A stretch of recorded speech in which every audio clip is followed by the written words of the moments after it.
And she contacted me and said she woke up with laryngitis yesterday and wasn't going, nothing was coming out.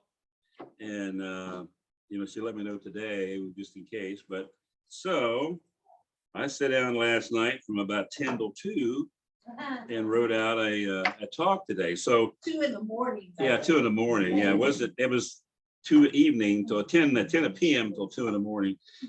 So anyway, I may have to read part of this. I hope you'll forgive me for that.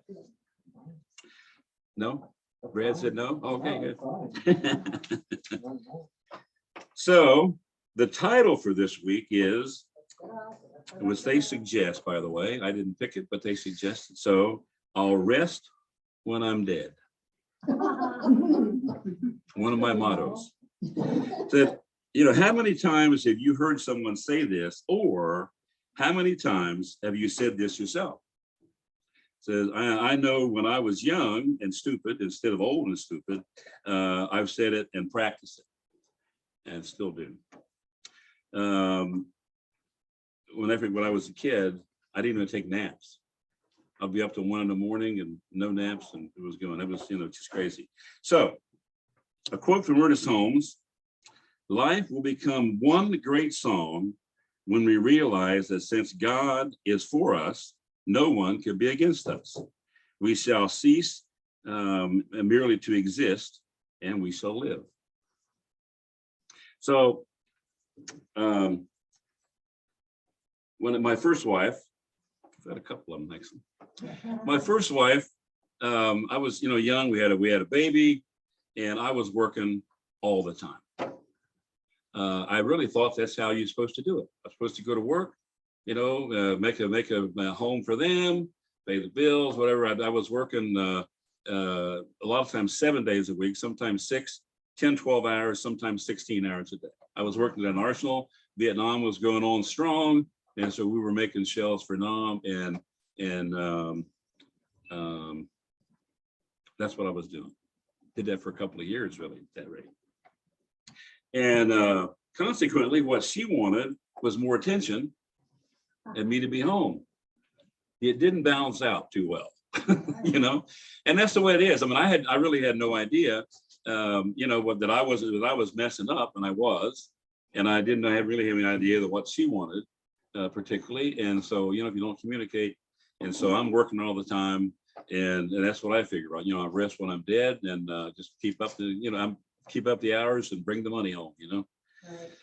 So another question, you don't have to raise your hand, by the way, is how many of you have forgotten how to have fun because you're afraid of making a fool of yourself in front of others, so you don't dare play?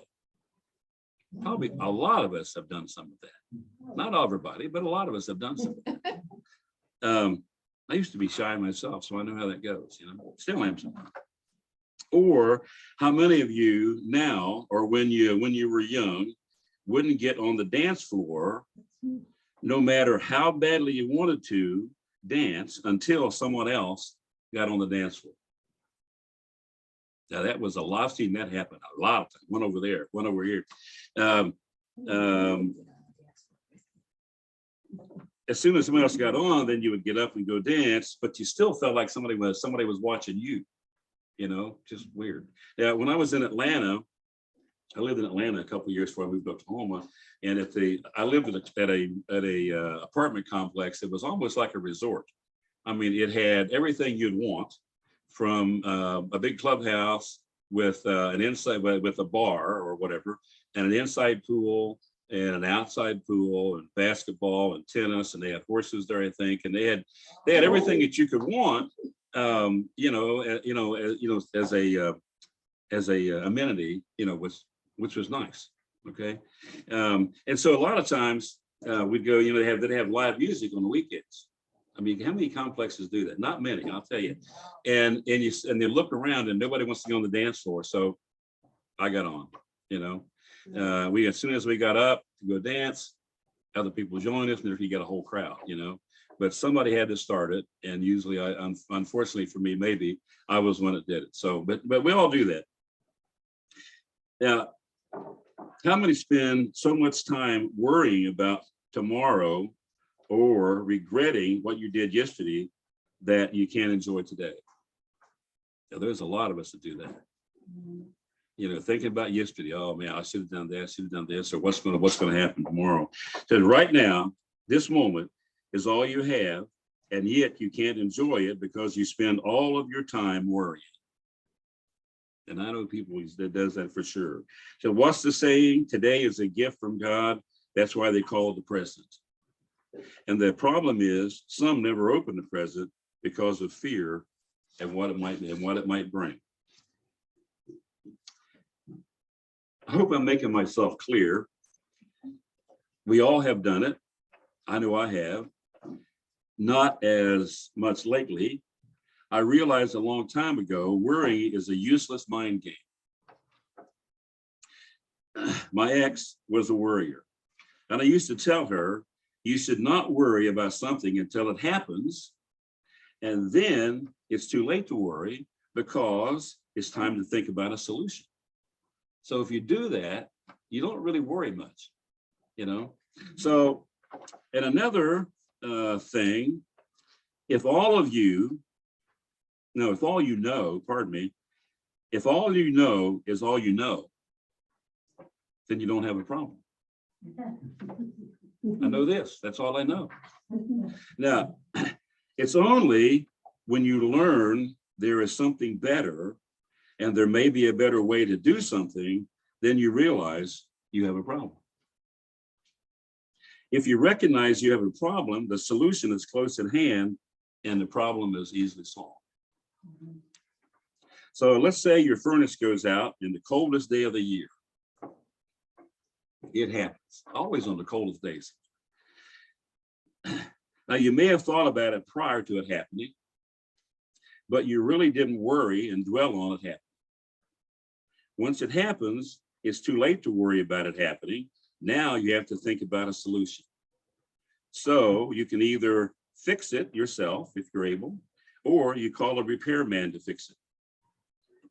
Then furnace fixed, you're happy again, just like before, worry didn't help.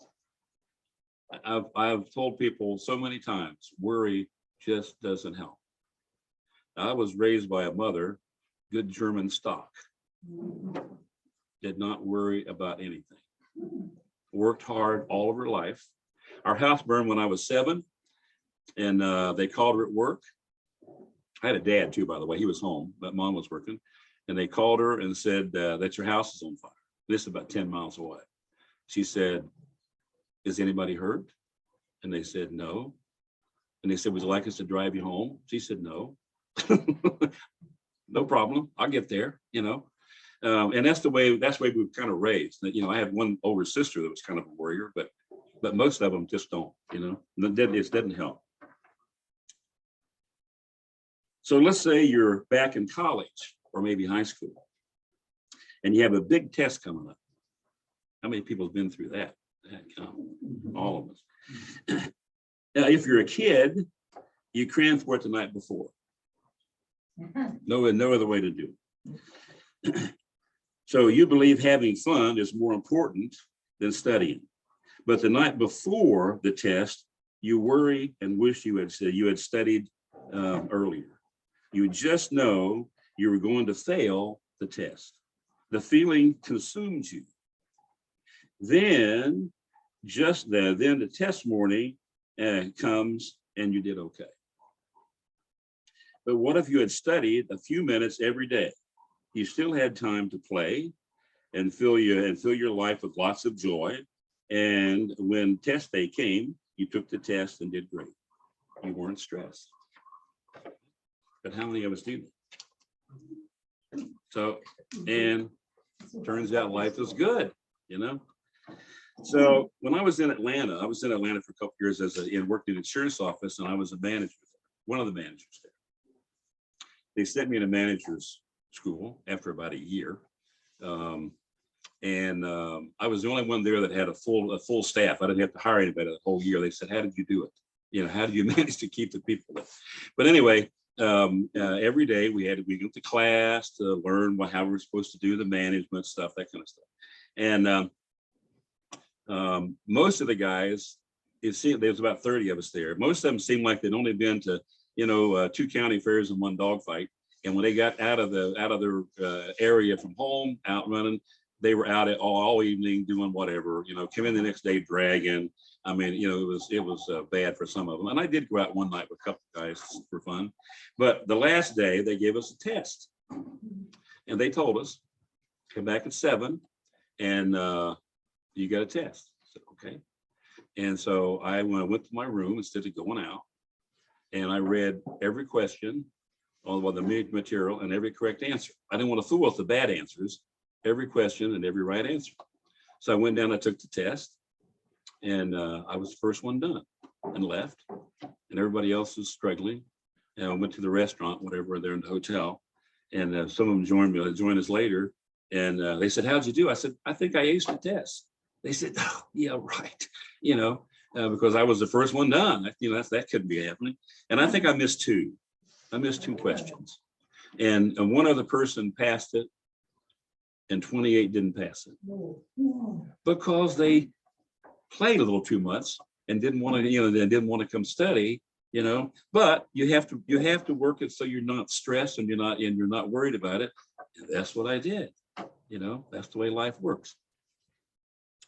Matter of fact, one of them wanted to come to work for me. I should have hired. So some love to complain about their health. Some. Others like to argue. It gives them joy to do it. I asked, where is God in all of this? Of course, we know God is right there in the middle of it because we live, move, and have our being in God. No matter what differences a person may have, how terrible things may seem, we know God is right there. Now, Edgar Casey said, when Spirit came to earth and formed everything, it loved it. Spirit was joyous to be a tree and feel the wind blow through their leaves. And the rocks, the one that loved it because they could feel the rain hit them on the back. It was a wonderful experience. And to be an animal with a mate and feel and express love and feel and love like it had never been before. And when God tried to call it home, the Spirit said, they just refused. They said, no, I don't want to do that. Okay. So it wanted to stay here, so it could feel and express and create. We still do this today. We cling to life, wanting to be here on this physical plane, not because we're afraid of the hereafter, because as older folks, we go into another room and go, what am I here after, right? Happens every time. So we want, but we want to stay here because it brings us joy. We experience love, we can express emotions, and all of it brings us joy in one form or another. We tell God, no, don't take me yet, I'm not ready. The main reason is joy, love, happiness, and the need to express and create. So joy has God by the eternal symbol, the O, right in the middle of it. Okay. Love has the eternal O, representing God, in the middle of it with a V, which represents separation and motion, and E represents the energy of the Spirit from God. Okay. So the directions. So let me get it. So anyway, energy moves out from all directions, and from the one, okay, from the one, which we have that nice eternal O again. And of course, the eternal O representing God and our oneness with God. So joy, love, oneness, all are telling us that God is right here in the middle of it. We just have to recognize it, say thank you, God, for it, and live our lives in the present that God gave us. Now, love our lives right now at this moment, not yesterday, not tomorrow, but right now, for now is all we have. As I said when I started my talk, I'll rest when I'm dead. So it used to be a motto of mine, and as many of you know, and Melita can attest to it, I still don't get a lot of rest, or I should say sleep. But I believe as long as being busy makes you happy, then do it. But if you are doing it for someone else, and you have it, and it makes you worry, and you hate it, and it makes you worry, excuse me, then you should stop, take a break, and laugh. Watch a funny movie on TV. Call a friend, but not at 2 in the morning. I used to have people who used to do that to me. And I was awake. That was the bad part. Love someone with all your heart, dance like nobody is watching, and live in the present. Ernest Holmes said, "The time has come, the power from within has come forth and is expressing through my word. I do not have to wait. Today is the time. Today I enter into all truth. Today I am completely saved and healed and made happy. Today I enter into my experience. Today the truth has made me free."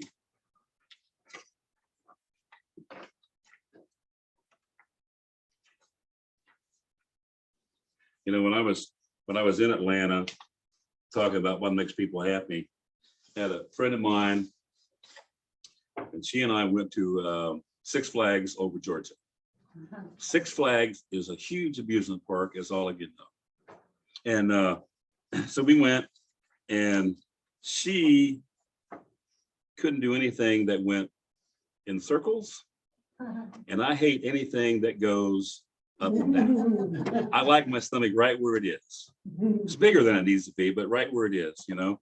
And so, you know, we walk around a lot, seen a lot of stuff. But we did find one thing that we could ride, and that was the sky ride from one end of the park to the other. Didn't go around, didn't go up and down, luckily, you know. And we still had a good time. You know, we still had fun.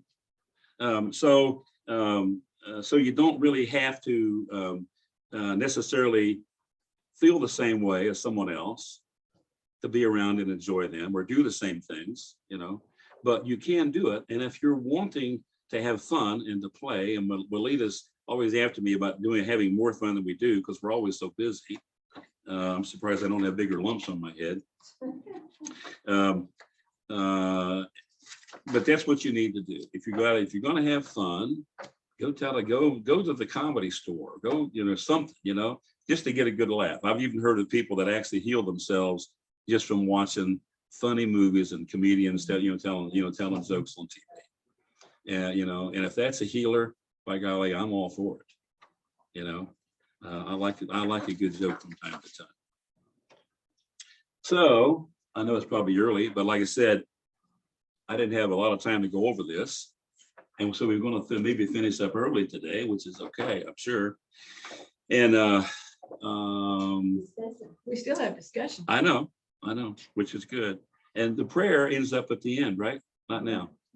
That's good. Okay, so any comments that anybody would like to make?